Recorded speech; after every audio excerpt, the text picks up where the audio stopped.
Hello దోస్తులు, నేనైతే మీకోసం మరో వంటకంతో మీ ముందుకైతే వచ్చేసాను. అదేంటో తెలుసా? ఉల్లి పొరక ఎగ్ ఫ్రై. ఇంకా వంటకంలోకి వెళ్ళిపోదామా? వావ్, చూస్తుంటేనే నోరూరిపోతుంది కదా. ముందుగా నేనైతే 6 గుడ్లను తీసుకుని ఉల్లి పొరకని ఇలా కట్ చేసి పెట్టుకున్నాను. ఆ తరువాత స్టవ్ వెలిగించి కడాయి పెట్టుకొని కడాయి కాస్త వేడైన తర్వాత 3 టేబుల్ స్పూన్ల నూనెని వేసుకోవాలి.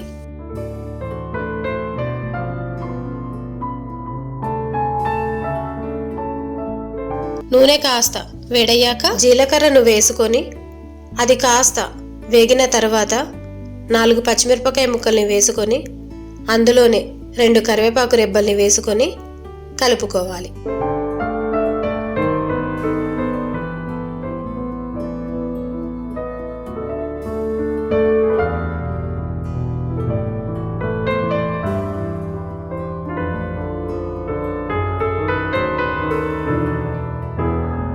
ఈ పచ్చిమిర్చి వేగిన తర్వాత ముందుగా కట్ చేసి పెట్టుకున్న ఉల్లిపాయ ముక్కల్ని వేసుకొని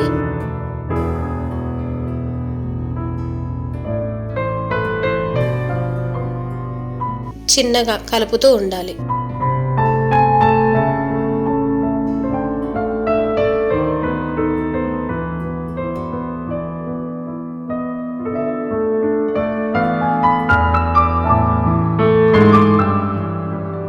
ఉల్లిపాయలు మంచి బ్రౌన్ కలర్ వచ్చే వరకు కలుపుకుంటూ అందులో కొంచెం పసుపు, 1 టీ స్పూన్ అల్లం వెల్లుల్లి పేస్ట్ని వేసి కలుపుకోవాలి.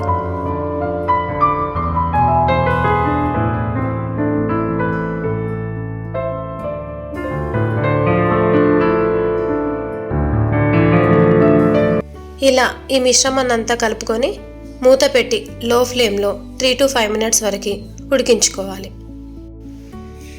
5 నిమిషాల తర్వాత నేను మూత తీసి చూడగానే ఉల్లిపాయలైతే మంచి రంగుతో మంచిగా వేగి కనిపిస్తున్నాయి. ఇందులో ముందుగా కట్ చేసి పెట్టుకున్న ఉల్లి పొరకని వేసి కలుపుకోవాలి.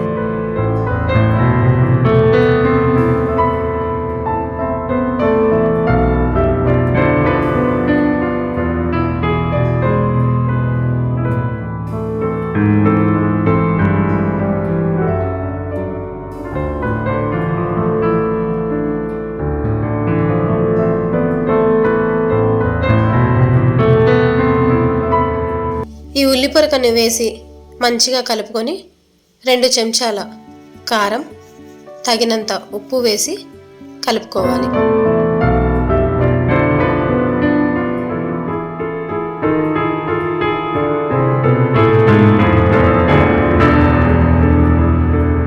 అలాగే 2 టీ స్పూన్ల ధనియాల పొడి, 1/2 టీ స్పూన్ జీలకర్ర పొడిని వేసి కలుపుకోవాలి.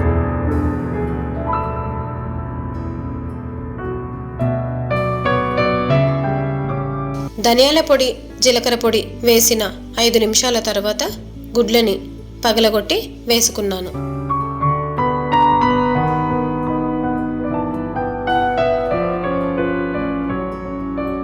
ఇలా అన్ని గుడ్లని వేసుకున్న తర్వాత మూత పెట్టి లో ఫ్లేమ్లో 7 నుండి 10 నిమిషాల వరకు ఉడికించుకోవాలి.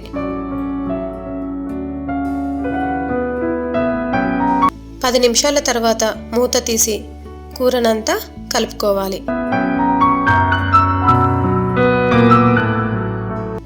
ఈ ప్రాసెస్ అంతా లో ఫ్లేమ్లోనే గుడ్లు బాగా కలిసేలా కర్రీని కలుపుకోవాలి.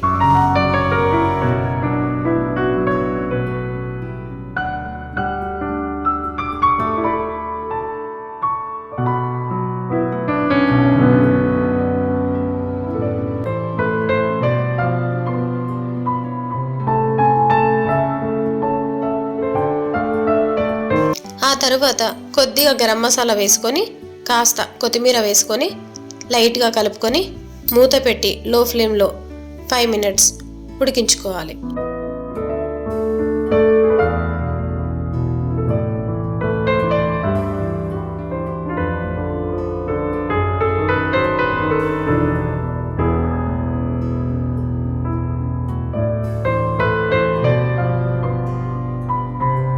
చూస్తున్నారు కదా దోస్తులు, మనం వండుకున్న కర్రీ అయితే రెడీ అయిపోయింది. చూస్తుంటేనే నోరు ఊరిపోతుంది.